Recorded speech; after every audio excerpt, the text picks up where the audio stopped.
All right, now it's done. Now we're recording? Yeah, we should have been recording previously, but we were not.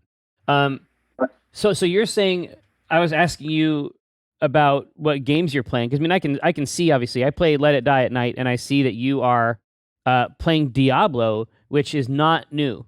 That is not a new game. It's a very old game, yeah, but it's a game that is not stressful at all.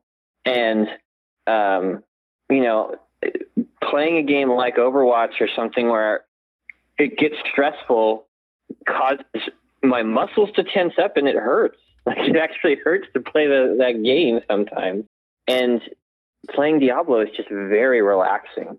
It's a smooth experience.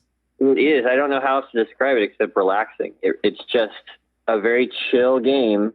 And all I can really do is lay here anyway. It's perfect for that. That sounds okay. Yeah, and it's nice because I'm stuck kind of wherever I post up for the day, and so if I'm laying down there, we can play it 4 players all on the same TV. We can all just lay in the beanbags and play it together. Oh, so when you sign in and Kara signs in, you guys are actually on the same box? Yeah, we're playing on the same TV, and then the boys will sign in, and it's all of us. Oh, you know what? Because I'm not friends with them. Oh yeah, if you see me on it, Gabe and Noah are probably on too, except late at night. But during the day, we're all playing together usually. Are there games that, like for Noah, are sort of aspirational, like he's not ready for yet? Well, he's a surprisingly, well, not surprising. We play games all the time here. Of course, he's good at them, but like he knows games, and it's rare that I say to him, "Oh, this game is not, this is not for Noah." Oh, I don't mean necessarily like content wise. I mean like I think of a shooter like Destiny, let's say, as being a fairly sophisticated enterprise. Yeah, no, he's super good at shooters. He plays a ton of Overwatch. Yeah, you know what? For them, a shooter like Destiny that has, a jump and then a jump variant and then 3 weapons, special power melee. Like, I think of those all as being systems that I've sort of heaped up on each other. Yeah. But I wonder if, but for them, that's the ground floor. Right. That's a fucked up thing. Yeah.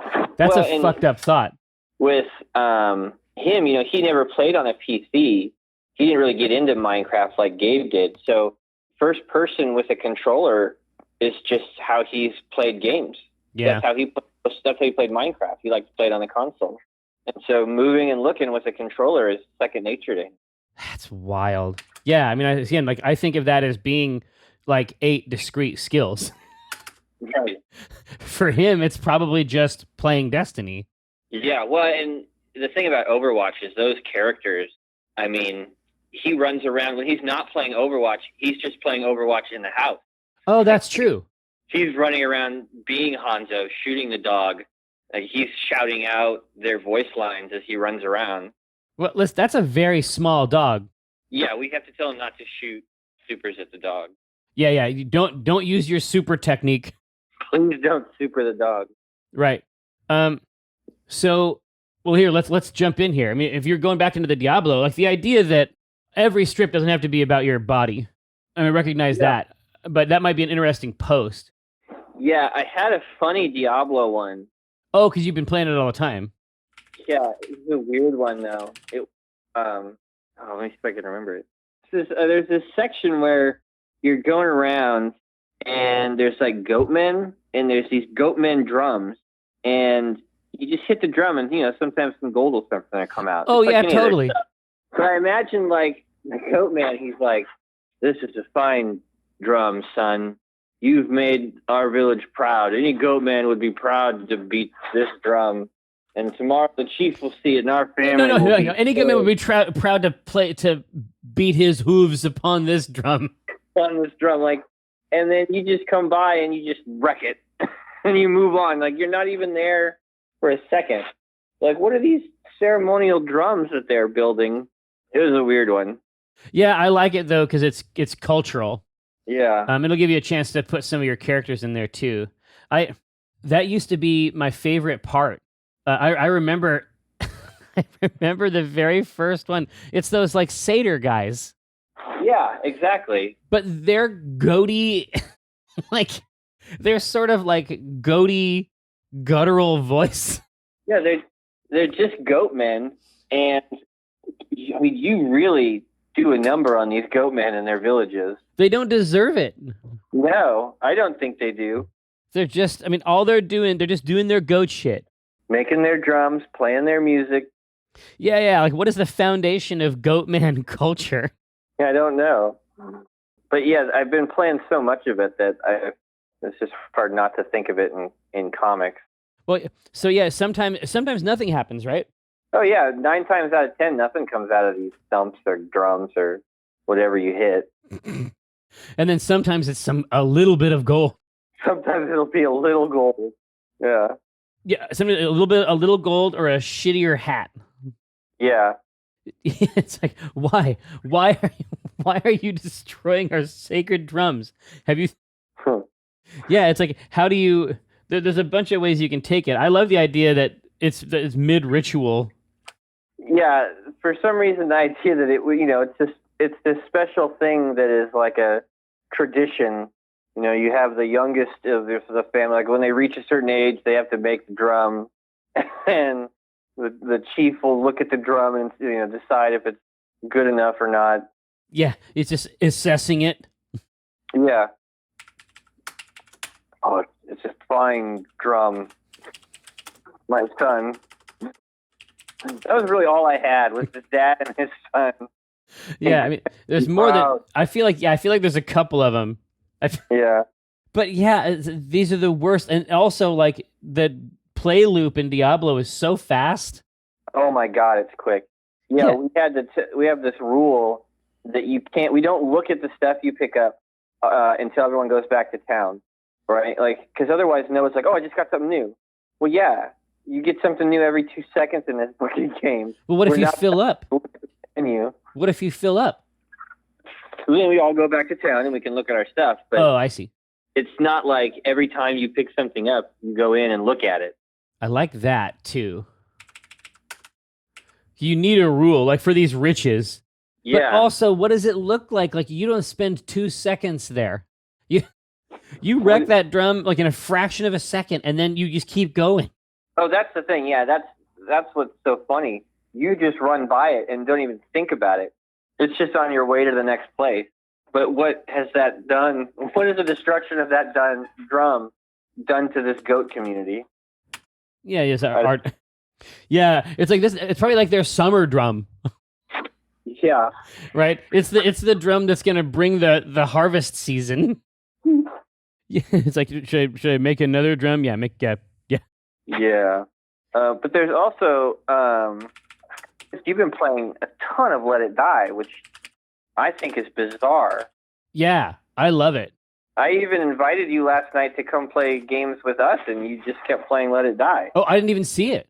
Oh, really? I sent you an invite for Overwatch because we were all on that. Oh, dude, I definitely would have done it. I if I had seen it, I get that's a game that you can't look away from ever. Oh, if you're down, like you know what I mean. If you're down in there, and it's like if I die in Overwatch, sometimes that's a good thing. Maybe I'm thirsty, right? If I die in this, it's a cascading sequence of concerns, right? Yeah, I almost wonder if there's a strip in Let It Die just because that seems like the game right now. I love it. I mean, I love playing it. I wrote a post about it today actually. Keek likes it too. Keek sent us a cool video. The funny thing is that I'm playing it all the time, and I'm not like amazing at it. Are you playing it alone? Well, you have to. I mean, you can play. The only multiplayer they have of any kind is asynchronous. Okay. So if you fight other players, they're like AI versions of players that they have sent to kill, or you know what I mean. But you don't see other people down there. Not live people. No. Not actual other players. I mean, that would be scary. It isn't like Dark Souls in that way. Okay. But yes, I do like it. You might find the post interesting, where I just go through it. Like everything that you feel about Let It Die is true. Like there's no. there's no argument. There's no real argument to be had. This is purely a matter of taste. Yeah. Does it have a robust, you know, from a visual perspective, seeing the same environments over in different configurations, like that's going to drive you insane. Yeah. See, for me, it's just a maze. I don't even see it in 3D.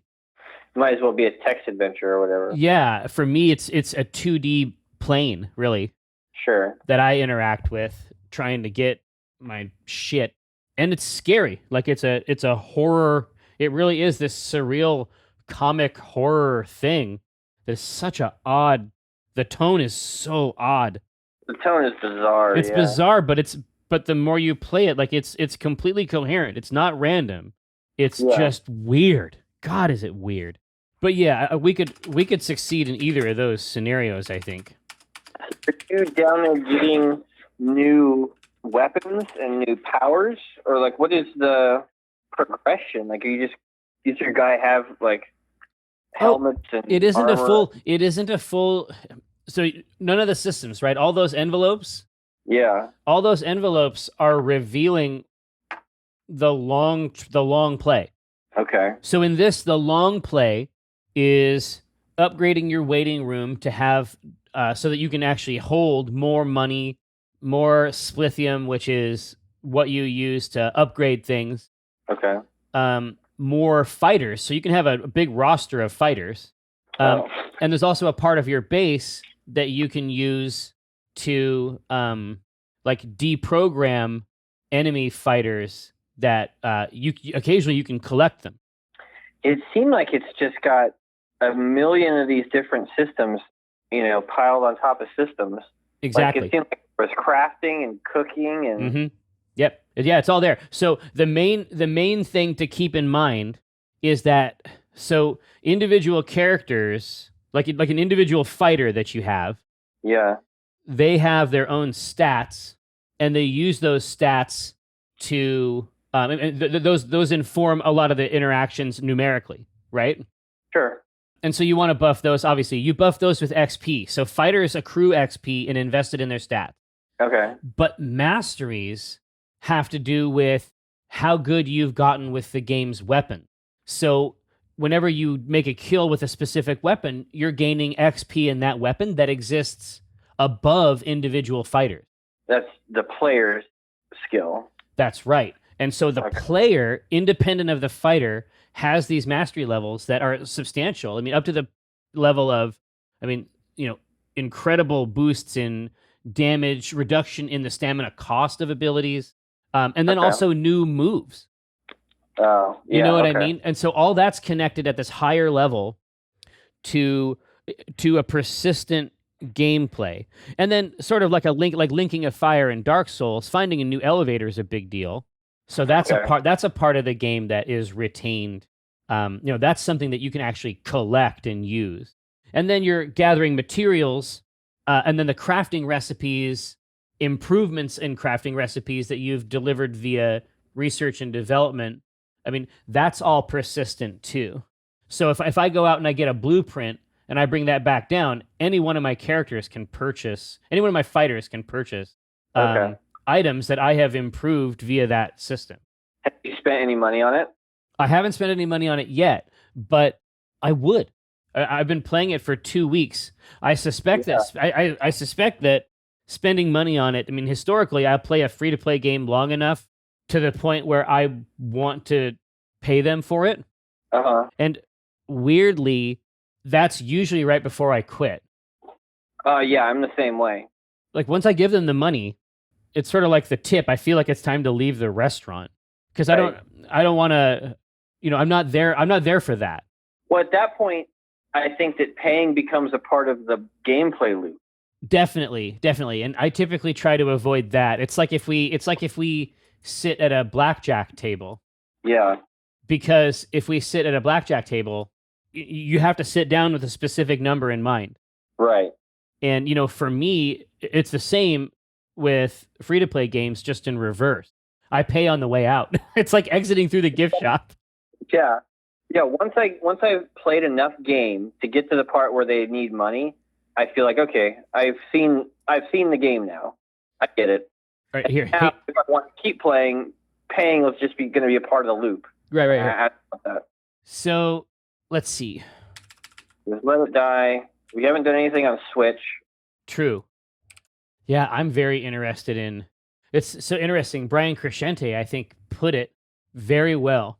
What do you say? Well, he says, he has his good game column. It prints over at Polygon, but I think it's also a syndicated column where he says a Nintendo tablet is a fantastic idea, and he's right. The Switch is a Nintendo tablet. Right. I mean, they are entering the tablet space with a home console. Yeah. I mean, he cut right through it. Like that's exactly what's happening, right? Yeah. So I watched this. I've been just trying to find things to do, while I'm laying here, and so I watched this show on Netflix called Spectral. It's like, I think it's an original movie. They have a bunch of new original stuff that I haven't seen. Yeah, me either. I thought it was a series, and then I watched it, and it was just a movie. So, But it was an interesting idea that I think would have made a much better game than a movie. The movie was only okay. But the idea is that you have this DARPA scientist who's working for the government, and he basically creates these new goggles for soldiers. They're like infrared, night vision, super let you see in all these different wavelength goggles to help the soldiers. Yeah. And they start seeing ghosts. Oh, they start seeing other shit in there. Yeah, I knew that's where it was going to go. So this other vision, they've discovered some other band of data. Right. And so they bring him in, and they're like, what are these anomalies we're seeing? And it ends up being basically ghosts. Yeah, ghosts. And this show is okay, but like in my head, I'm like, God, that would be a really fun game. Like, well, yeah. I don't think you ever really played any Fatal Frame. No, I didn't. Fatal Frame is similar in that you have this basically magic camera, and so you're walking around in the real world. You flip this camera, you start looking through the lens, and then you're seeing really, really awful shit. It's one of the scariest games. Like older Resident Evil 7 aside, older Resident Evil games had got some visual shocks, some jump scares. Silent Hill is disturbing thematically, but I have never been as scared, like physically scared, as I have been playing a Fatal Frame game. When I was playing Fatal Frame, I think it was, God, I don't remember which one it was. It was a while ago. Might have been 2. I saw something that was so, I saw something that was scary, and that was fine. And then you know how horror games often have like audio dialogues and stuff, like audio diagrams? Yeah. I listened to a piece of audio. Okay. And the audio and its production was so scary. It was a scary sound, Michael. I ran over to, I think it was a GameCube. I ran over to it and I took the disc out and threw it. Like, I don't know what I thought. I don't know what I thought was going to happen if I left it in there. Yeah. But I was like, no. I was like, I had to not only get it out. The ripcord. Yeah, I had to not only get it out of there, I also had to make sure that it couldn't crawl back in. I mean, I allowed for a certain amount of crawl, right? It was like, maybe it could crawl 5 feet, but it can't crawl 10. Yeah. Yeah. That's a Tinderhook, and I would definitely play that game. That would be an awesome VR game, honestly. It would be, yeah. Because it would just reify every aspect of the helmet. Yeah. Yeah. I mean, we got beef here. We can jump in on any of these. Yeah.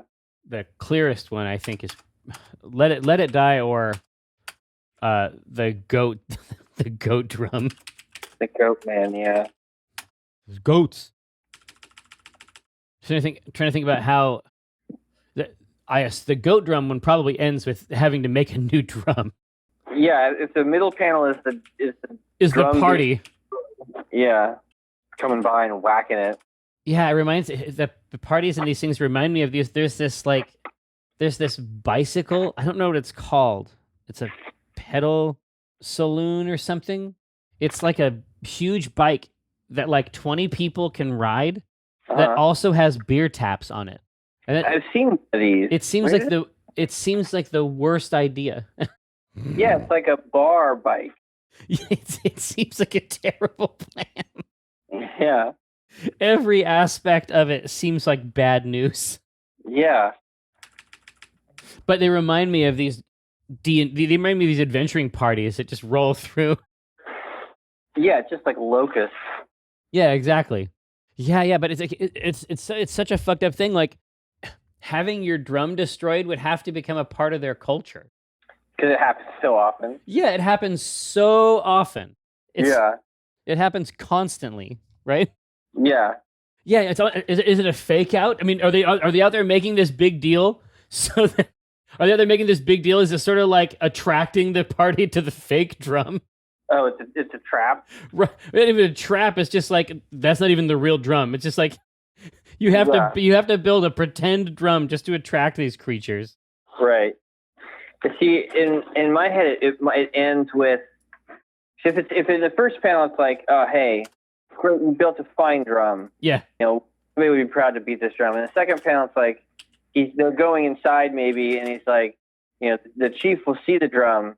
And it'll be, you know, so exquisite that our family will be, or this generation will be spared the culling, like, because they're all in service to Belial or whatever. Like, yeah, they're definitely. Listen, I'm not saying that they aren't evil goat men, but by the same token, like they should at least be able to have a drum. Yeah, it's like, you know, this drum will ensure our family's safety through the next and then the last one, the party comes by and just wrecks it and moves on. Oh yeah, you can go the last route there. Yeah, that works too. Well, here let's get the text in there and see how it feels. Okay. So party. So instead of a panel 2 party.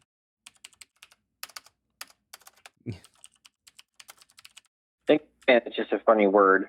What's that? Goat man is just a funny word. Yeah. Oh, it's the best. It's the best, and the sound they make. Yeah. But it isn't like that. It's like somehow malevolent. It's an evil goat. Yeah, it's more guttural. Guttural. Oh, bam! Got him. Got him. All right, let's see. My son. This is a fine yeah, drum. but they have to have a weird language. Yeah. He has to be talking about sing the goat song. I'm proud of your drum. Proud of you. Proud to be a goat man. I love all this stuff.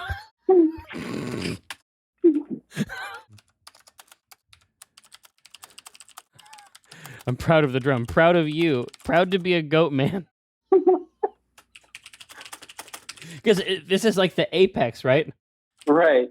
I love all this shit. Yeah, the other way, instead of being super dramatic, it's just superhuman, right? Yeah. He's just waving a hoof at him. Yeah, it's like, God, maybe this will be the drum that finally brings summer. Yeah.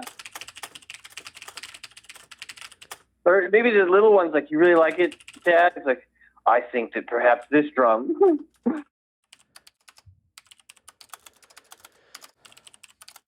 Yeah, do you really like it? 1,000 times. Maybe this will be the drum that finally brings summer. God, these fucking assholes come through. Yeah. Bring summer to our cursed land. But bring summer is good. It should be quiet. Yeah. Sing the goat song. Clack your hooves. Clack your hooves. I'm proud of this drum, son. Proud of you. Proud to be a goat man. I'm going to get rid of I love this shit because I actually want it to feel good. Yeah, it does. He's just proud. He's loving this moment. Proud to be a goat man. You really like it 1,000 times. Maybe this. Okay, yep. I think that one's good. Okay. But when I cast the pot of rods like I cast the rod, keeping it hard like a motherfucker gas robot. I'm reeling cod, today's fresh catch. I mean a podcast, something about nets. Yes, it gets better when it's winter. I'm fettered by my fish gear, catch and release. Get in that crease when my fish near. Talk about a plant best laid off that stray, and yes, I crave that tuna with his pec fin splayed. But while I'm glistening from the whole sea, you better listen into TLC. I got that wild caught salmon. It's tender and it's moist. Downloadable content, a podcast of choice.